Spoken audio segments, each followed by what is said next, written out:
Hey guys, it's Wendy. I'm making dinner and I just wanted to show you what was going on in my kitchen.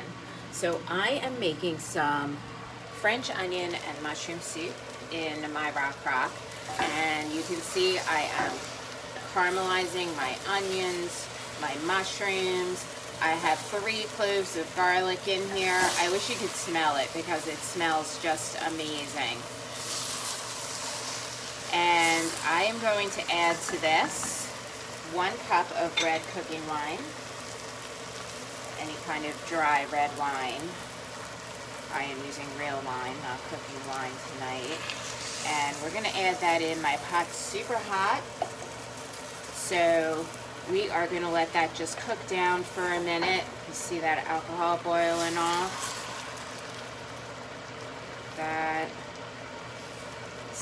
This is a nice rich-bodied wine, gives your soup a nice flavor.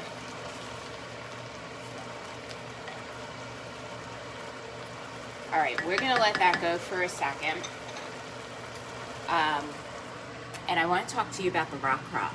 So, hi Cheryl. I was thinking about you this week. I hope all is well. So the Crok was out of stock for a while. It just came back. I'm super excited because it is my favorite pot and I use it multiple times a week in my kitchen. This is the Dutch oven size, and the reason I love this pot is because it's perfect for all of your comfort foods.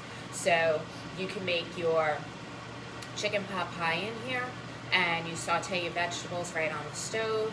You make up your gravy, mix up your biscuit topping, or use the canned rolls that you can just pop the can and put the rolls on top. This whole pot goes right in the oven. You don't have to take your hot vegetables and gravy mix and put it in a cold casserole dish before you put it in the oven. You can just leave it right in here, put the whole thing in.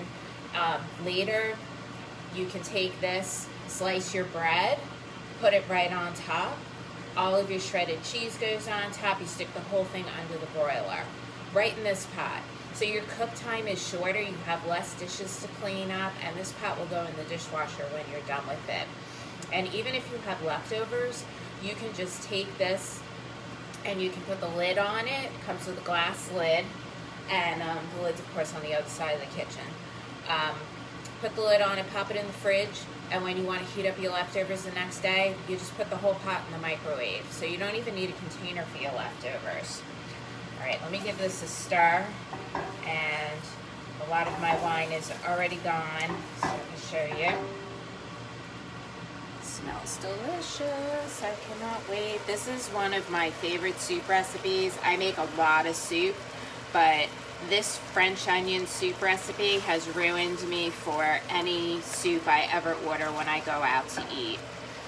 Alright, so we've got a lot of that wine is already gone. You can see that. So the next thing I'm going to add is 3 tablespoons of flour.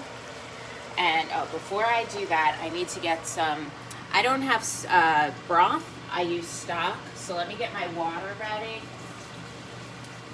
And we'll get the stock ready also, because that way when this thickens up, I can right away add the water so that it doesn't start to burn on the bottom. I just need another scraper so that I can get my stock out of here. So this recipe calls for beef. I'm using vegetable tonight because I don't have beef stock, and I'm just going to add this right into the water. The recipe calls for 8 cups. I usually do 6. 2 reasons. The first is I prefer a heartier soup with less broth. But the second reason is I find that if you're going to put the bread on the top, it fits better in the pot if you only use 6 or maybe 7 cups of the broth. I find with 8, the pot's a little full and it's a little more tricky to get it in and out of the oven. Broiler, you got the idea. All right. Flour. So we're going to add the flour, and let's see if I could do this one-handed. All right, so I'm going to add this. See, doesn't that look nice? Just sprinkle your flour on top, and you want to add the flour now because you don't want to get those dumplings, those little cooked flour balls in your soup. because I had already sauteed these onions in some butter. So there is a little bit of grease in here, and between that and the wine, that will make sure that you don't have lumpy soup, that it comes out nice and smooth and actually does thicken just a little bit. And you see how that thickens up, and I have the heat cranked up pretty high on this because there's a lot of water in the mushrooms and in the onions, and I don't want to be here making soup for 2 hours. I do want to eat sometime tonight. So, all right, so now we can add, this is 4 cups of water plus the stock, and you'll see how full the pot is. Looks like I need to get my spoon here. And this, once it heats up, will just go right into the soup. This doesn't make little balls or anything. That will get nice and hot. And I'll show you how full this is. I had 3 huge onions that I added in here, so I might not need even the 6 quarts. We'll see how this goes. Alright, so a little trick with this soup. Many of you already know this, but my one son can't have cheese, so I don't put the cheese in the pot. What I do instead is I will slice up the bread, and I bought some very nice Italian bread to go on top of here. I will actually slice up the bread in thick slices, and I will put the cheese on top of the bread, and I will put that in my air fryer. And it will crisp up nice, the cheese melts, and I will leave a couple of pieces of bread plain, so he just has the toast on top of his soup, and the rest of us have the cheese on top of our soup, and everybody can eat the soup, so I don't have to cook twice. And then the last thing we're going to add, and I need a measuring spoon, I forgot that, so just give me 1 sec, is we need 2 teaspoons of salt. So I'm going to use the Pampered Chef seasoning salt because I am completely addicted to this. It's got some other herbs and seasonings in it and just adds such a delicious flavor. It's really potent too. So if you're sprinkling it on something, it's like sea salt. You have to go easy on it. Hi, Peggy.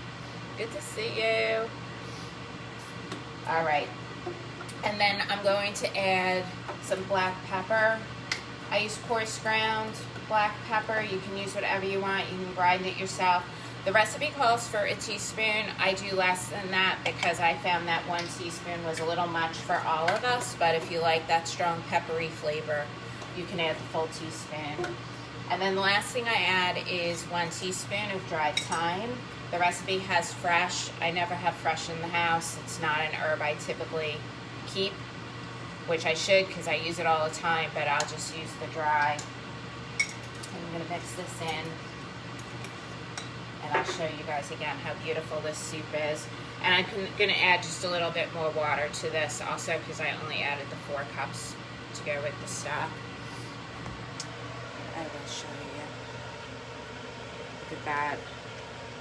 So it is getting really thick because I only added the 4 cups of water, but you can see how full the pot is. So I usually do 6 and it comes out perfect. So let me add the 2 more cups of water and I'll show you real quick. So the recipe, it does take a little while to make this soup because you have to cook down the mushrooms and the onions. They both have a really high water content. So in order to get them to start caramelizing, it does take a little while, maybe 20 minutes to really cook those down. So I'll leave the level here because you can see as I'm stirring it when you go to serve it, but you see it's just nice, it's thick, it's hearty. And if you did want to put the bread and the cheese right on top, you still have a little bit of space to do that. If I put the full 8 cups, it would be a little over full. So, Peggy, do you make this recipe? Love onion soup. You may have this recipe. This is the one that actually comes with the Crok Dutch oven. So, all right. So if anybody needs the recipe, I am happy to post it. Thank you so much for watching. It was great to see all of you. Hi, Brenda. Good to see you too. I didn't realize you jumped on. And I hope you guys have a great night. I'll talk to you soon. Thanks for watching. Bye-bye.